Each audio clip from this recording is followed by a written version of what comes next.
Boa tarde, pessoal. Meu nome é César Mello, sou advogado, especialista em direito público. O vídeo de hoje é para comentar algumas novidades que surgiram, fazer uma consideração sobre uma questão que eu acredito que vale a pena o pessoal refletir. E considerando que o pessoal disse, não, o cenário pouco importa, a iluminação pouco importa, eu estou gravando aqui agora num cenário que não é um dos melhores, com uma iluminação que não é lá grande coisa. Então, gente, o primeiro ponto que eu queria trazer para vocês é o fato de que realmente lá o plano Mansueto lá passou tão ruim quanto poderia ter passado, mas as contrapartidas que eram, digamos assim, o objetivo inicial desse plano, que era você dar uma cenoura de burro para os governadores em troca deles tomarem medidas impopulares, mas que são necessárias para o saneamento do Estado, as medidas para o saneamento do Estado foram todas pro vinagre, né? Virou só realmente aí uma ajuda com o bolso alheio, né? E por que o plano Mansueto ele é tão importante e por que os governadores precisam tanto do plano Mansueto?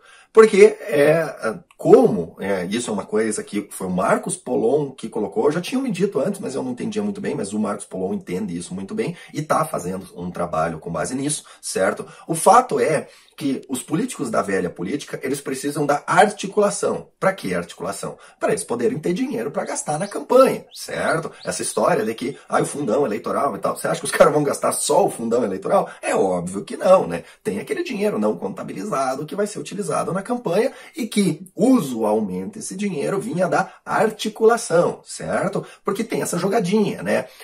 A cada 2 anos a gente tem eleição. Então, o pessoal que é eleito uma vez, né, para deputado, governador, prefeito, governo federal, ajuda o pessoal que vai ser eleito daqui a 2 anos, né, com a articulação, né, e daí quem é eleito nesses 2 anos, nos próximos 2 anos, ajuda quem vai se eleger nos outros 2 anos com a articulação também, né.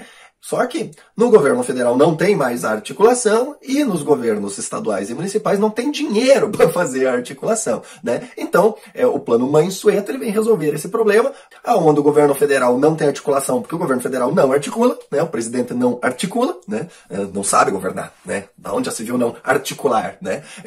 Só que os governos estaduais, municipais, esses articulam, né? Esses sabem como é que se faz política no Brasil. Então esse pessoal vai articular usando o dinheiro de quem? Do governo federal que não articula.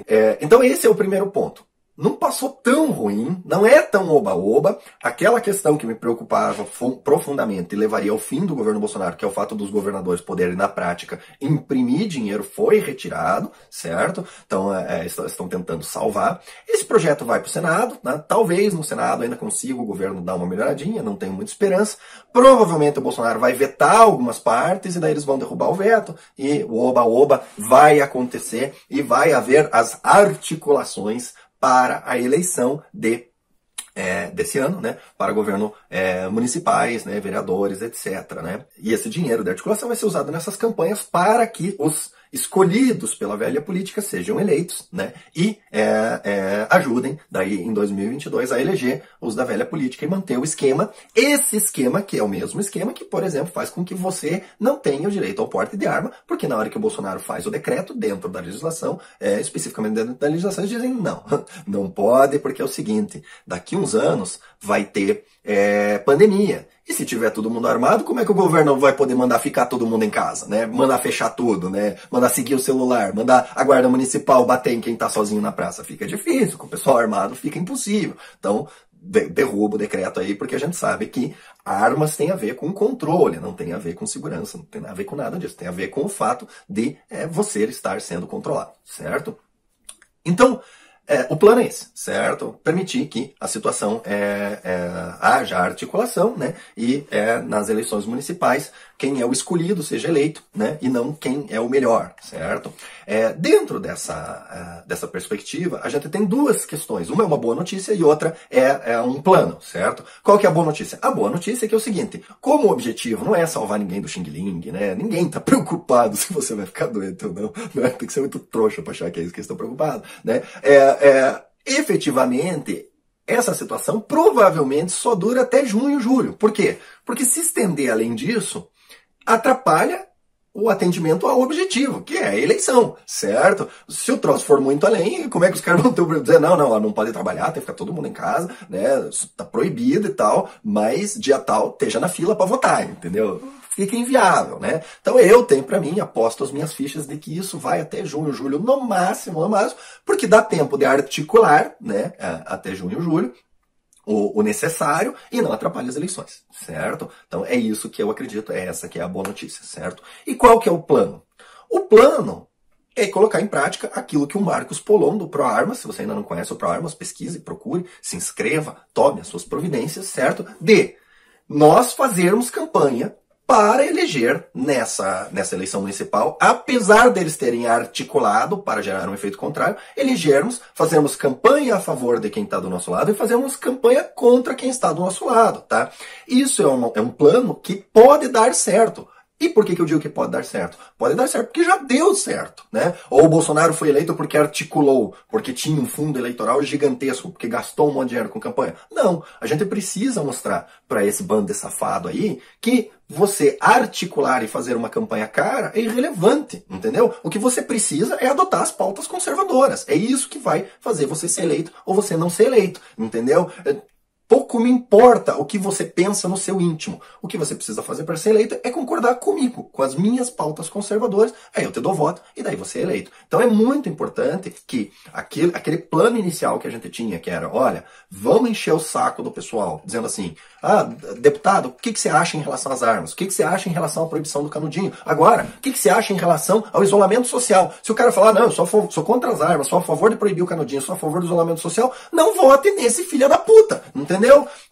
A única resposta aceitável de um cara que é a favor do isolamento social seria o seguinte, o cara dizer assim, eu sou a favor do isolamento social e por isso eu acredito que o Bolsonaro deveria ter decretado estado de sítio. Porque é a única situação que a Constituição prevê onde o isolamento social que está sendo implementado seria constitucional, seria legal. Decretou estado de sítio? Maravilha. Pode proibir as pessoas de sair na rua, pode fechar os negócios, pode proibir a aglomeração, pode até checar pelo celular se tem aglomeração ou não e levar preso. No estado de sítio, pode. Qualquer coisa fora disso, não pode. Só que por que não foi decretado estado de sítio? Porque quando decreta estado de sítio, quem acumula os poderes do legislativo e do executivo e as atribuições constitucionais dos governos municipais e estaduais é o presidente. Né? Por quê? Por que é planejado o estado de sítio dessa forma pela Constituição? Porque você prevê uma situação onde não dá tempo de ficar essas discussõezinhas e do governadorzinho ou do prefeitinho decidir X, Y, Z. Você precisa concentrar as decisões em um local. E qual que é o local? É o local que tem mais fundamento democrático, que é o Poder Executivo, certo? Então o Poder Executivo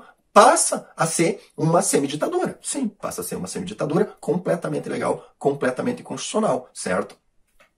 Só que eles não querem, né? Porque é o Bolsonaro. E aí você pode ter certeza, se fosse qualquer um desses outros merdas que concorreram, principalmente se fosse o Andrade, a gente estaria discutindo sobre estender o estado de sítio além do previsto, certo? E daí você teria pandemia até 2050 para poder manter o estado de sítio até 2050, né? Porque daí o PT teria nas mãos aquilo que ele pagava mensalão para ter, que é todos os poderes concentrados no executivo, uma efetiva ditadura, né? Que não ia acabar nunca, tá? Então, só o fato de você ter eleito o Bolsonaro é a única coisa que impede a decretação do estado de sítio, é porque é o Bolsonaro presidente, certo? E daí fica os protoditadores individuais violando a Constituição, violando o direito das pessoas, muito além do que a Constituição prevê, tá? E daí, para finalizar o vídeo, trazer para vocês uma reflexão do ponto de vista, vamos fazer uma análise, vamos dizer, científica da questão, certo? No pensamento científico, a gente tem dois tipos de provas, certo? A gente tem a prova empírica, que é aquela onde você experimenta mesmo, né? Não, eu acho que a gravidade significa que dois objetos caindo sob o efeito da gravidade sem outras interferências vão atingir o chão ao mesmo tempo, né? Por essa lógica, se você pegar uma munição e soltar de 2 metros de altura, ela vai bater no chão exatamente na mesma hora que uma munição disparada na horizontal, ela vai levar o mesmo tempo para bater no chão que se você pegar essa munição e soltar. Aliás, se você pegar qualquer munição e soltar, ela vai bater no chão exatamente no mesmo tempo que você disparar essa munição de uma arma, desde que ela esteja exatamente na vertical, certo? Isso pode ser provado de forma teórica, mas isso também pode ser provado de forma empírica. Inclusive, isso foi provado de forma empírica. Se eu não me engano, os Mythbusters fizeram um episódio específico onde eles pegaram uma munição e conseguiram soltar no exato momento em que eles disparavam uma arma que estava perfeitamente na horizontal, e daí, com um erro lá, que daí é devido a vento, essas coisas assim, conseguiram constatar que efetivamente a munição que eles soltaram com a mão bateu no chão na mesma hora que a munição que foi disparada da arma, certo? Então, não existe prova melhor do que a prova empírica. Vai lá e põe em prática, vamos ver, entendeu? E no caso específico dessa doença, né? O que a gente tem? O isolamento social, o isolamento vertical, o isolamento horizontal, ou não isolamento nenhum, ele está sendo adotado com base em chutômetro, entendeu? Por que eu digo que é chutômetro? Porque eles estão usando modelos matemáticos, só que o modelo matemático, ele só chega a um resultado com base nas variáveis que você coloca, certo? E as variáveis, as pessoas simplesmente não sabem quais são. Não se tem certeza da virulência do negócio, não se sabe exatamente como é que contagia, tá? Não se sabe qual que é a carga viral para se contagiar, ou seja, aqui no Brasil, a gente realmente, a situação, o número de mortos, etc., ele está muito, mas muito baixo em comparação a outros países.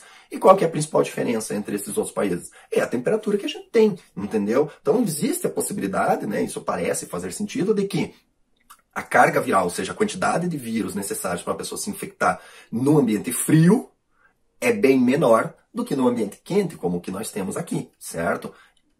Agora, a gente tem certeza disso? A gente não tem. O que eles estão usando? Estão usando o modelo matemático lá do item frio, que pode não ser o mesmo necessário para cá, e pode ser que passe a ser possível se aplicar aqui, mas daí vai ser diferente do sul para o norte, porque no norte é mais quente, agora no sul aqui vai começar a ficar mais frio agora, certo? Ou seja, para essa situação específica, as projeções matemáticas, a meu ver, elas erram muito, certo? E você tomar decisão com base em modelos matemáticos que estão com as variáveis muito equivocadas são ruins, certo? E como é que você resolve isso? Ué, você resolve isso fazendo o teste da prova empírica, certo? Ah, César, mas como é que você vai fazer o teste da prova empírica? Vamos tirar todo mundo do isolamento? E se você tiver errado e morrer todo mundo, como é que fica? Né? Realmente eu entendo que nessa situação a gente fazer o teste da prova empírica é complicado se a gente for fazer dessa forma. Só que a gente precisa, e eu trago para vocês uma certa atenção, a gente tem locais no Brasil que infelizmente, tá? Simplesmente a questão do isolamento social, ele não está acontecendo por uma impossibilidade fática, certo? Porque o Estado não está presente nesses locais, tá? Eu tenho 2 locais onde a gente tem certeza, um a gente tem certeza absoluta e o outro a gente tem uma possibilidade muito grande que não esteja acontecendo, tá? O primeiro local é Cracolândia, certo? Até onde eu sei, pelas informações que eu tenho acompanhado na internet, a Cracolândia continua, certo? E os cracudos lá não estão fazendo isolamento social nenhum, inclusive estão compartilhando cachimbo como sempre compartilharam, certo? Esse é o primeiro local onde o isolamento social não existe. E a polícia não está indo lá bater em todo mundo e obrigar todo mundo a fazer isolamento social, até porque não tem para onde mandar esse povo para isolar, certo? Estão na rua dividindo cachimbo, certo? E outro local aonde eu entendo que o isolamento social, se está acontecendo de uma forma muito menos regrada, muito menos eficiente, são as comunidades, certo? Veja bem, eu não estou falando de favela, aonde você tem pequenas casas montadas com acesso à luz e com acesso à água, tá? Nessas favelas, digamos, classe A, entendeu? Acredito que esteja havendo isolamento social. Só que aqui em Curitiba a gente tem favelas, e com certeza no resto do Brasil a gente tem favelas, que não é assim que é, entendeu? O que é a favela? Favela é um barracãozinho, certo? Feito de um monte de lixo colocado, não é uma casa de madeira, como isso aqui que vocês estão vendo, certo? Com um telhado muito, muito mal feito, certo? Com 1,5 metro por 1,5 metro de comprimento, onde se abrigam, tá? Essas pessoas não moram, elas se abrigam, né? Das intempéries, 3, 4 pessoas, tá? Não tem luz, não tem água encanada, certo? Não tem rua, tem viela, tá? E as pessoas que lá residem, né? Que lá se abrigam das intempéries, elas não têm acesso ao saneamento básico, certo? E elas se amontoam, certo? E essas pessoas, elas se aglomeram. Por quê? Porque nesses locais não tem o mínimo necessário. A pessoa não tem geladeira, a pessoa tem que sair todo dia para atender as suas necessidades básicas. E aonde que ela vai? Ela vai na rua, ela vai na avenida. E elas formam aglomerações quando elas saem e quando elas voltam, certo? Dá pra gente concordar que existem locais assim, com uma população muito relevante, onde o isolamento social simplesmente não está acontecendo? Eu acredito que sim, tá? Se você discorda, deixe nos comentários aí, explique pra mim por que isso não existe no Brasil, ou como é que o isolamento social está acontecendo nesses locais que a gente sabe que existe, certo? Ótimo, a gente concordou com isso, tá? Pelo menos boa parte de quem continua assistindo o vídeo concordou com isso, certo? Não é só a gente comparar, certo? Porque no meu entendimento, nesses locais, não está havendo isolamento social nenhum. Ou no mínimo está havendo isolamento vertical, que é o que o Bolsonaro pretendia que fosse feito, certo? Pois bem, é só medir. Você tem o cálculo empírico. Vamos medir lá, por exemplo, que no Brasil, em Curitiba tem o bairro que é o bairro mais chique. É onde todos os funça de alto escalão moram, os empresários de alto escalão que podem se dar o luxo de ficar em casa moram. Lá, com certeza, o isolamento social está 100%, chama Batel. Tá? Então vamos conferir o número de infectados, o número de mortos, o número de pessoas que efetivamente sofreram consequências graves com o vírus no Batel, tá? E vamos comparar com o número de infectados e que sofreram consequências no local que chama Vila Pinto, tá? Que é favela. Certo?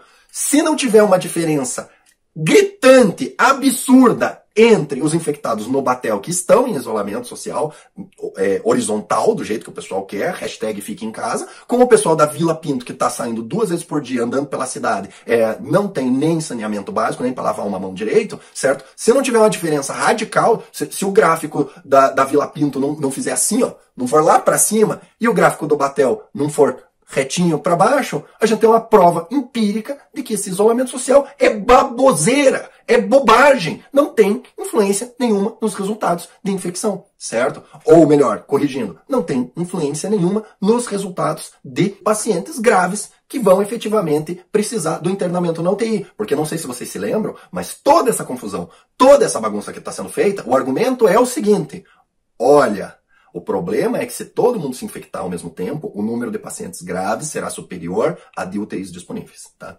E daí eu trago mais um fato. Tá? Primeiro que eu tenho uma boa dose de certeza que o número de pacientes graves nas favelas não é maior do que o número de pacientes graves no Batel. Certo? Porque se fosse, estava o dia inteiro na TV. Tá? Como prova de que o isolamento social funciona. Tá? Se não está na TV sendo mostrado como prova de que o isolamento social funciona, é porque não é fato. Tá? Provavelmente, se você for fazer um gráfico, vai dar a mesma coisa onde tem e onde não tem, certo? E o segundo ponto que eu trago para vocês é o seguinte: as pessoas estão oferecendo soluções sem focar no problema, certo? A solução é, fica em casa. Tá, mas fica em casa para quê? Aguardando o quê?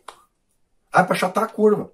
Tá achatando a curva, e daí nós vamos ficar em casa ad eterno? Não. O mínimo que tinha que ser exigido dos governantes é o seguinte: fique em casa até que a gente consiga fazer X, tá?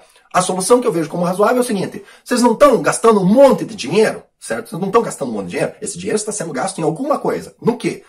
A reclamação não era, olha, o problema é que a gente não vai ter UTI o suficiente para atender todo mundo. Então, façam UTIs. E daí, a argumentação tem que ser a seguinte: fique em casa até que nós tenhamos um número de UTIs suficientes para atender as pessoas. Qual que é o número suficiente? Ora, na hora que você tiver, a meu ver, pelo menos mais do que 50% do número de UTIs disponíveis desocupadas, não tem mais necessidade de isolamento social. Pelo menos o isolamento vertical tem que ser liberado, tá? Porque é uma questão de otimização. É a mesma coisa que eu pegar lá no meu escritório e comprar 10 computadores para trabalhar só eu e a minha esposa. E daí deixo os outros 8 computadores. Ah, para que é? Ah, que um dia eu vou ter um escritório grande e vou contratar gente para trabalhar aqui e usar esses outros computadores. Isso é um plano, no mínimo, muito merda. Entendeu? O correto é, não, quantos computadores eu preciso? Quantas pessoas vão trabalhar? São 2. Então tem 3 computadores. Tem um de reserva. Pronto, suficiente para atender a demanda. Né? Lá no escritório, agora estou trabalhando só eu e a minha esposa, mas eu tenho 4 computadores, entendeu? Porque volta e meia eu sempre tenho estagiário, né? E volta e meia eu tenho um computador disponível de reserva para se não falhar e também para eventualmente algum cliente que precise vir e usar lá as dependências tem um computador disponível para ele, certo?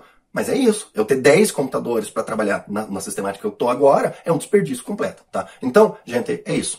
Primeira coisa que eu peço que vocês interroguem os seus governantes, tá?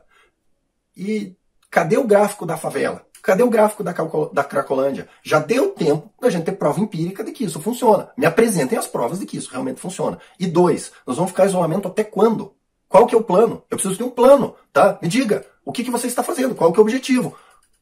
Ah, a gente está fazendo hospital de campanha, a gente vai abrir 300 leitos de UTI. Maravilha. Quantos vão realmente ser utilizados? Na hora que você chegar num ponto aonde os leitos não estão mais sendo ocupados, tem que ser liberado. Tem que ser liberado porque, de forma empírica, está comprovado que o risco do qual nós estamos tentando nos proteger não está mais presente, tá? Então, gente, é isso. Peço que curtam, compartilhem, se inscrevam no canal. E no próximo vídeo, tá? Eu vou fazer uma análise aqui para vocês, tá? Apresentar para vocês. Se eu vejo que eu vou ter que elaborar com mais cuidado, tá? Eu vou explicar para quem é empresário qual que é o cálculo que você faz para você decidir se você simplesmente fecha e foda-se, certo? Se você suspende o contrato dos seus funcionários, tá? Ou se você mete a cara e vai trabalhar, tá? Essa decisão tem que ser tomada com base num cálculo de matriz de risco. Eu vou ensinar vocês, que forem empresários, a fazer essa matriz de risco e tomarem a decisão que vocês acharem melhor, né?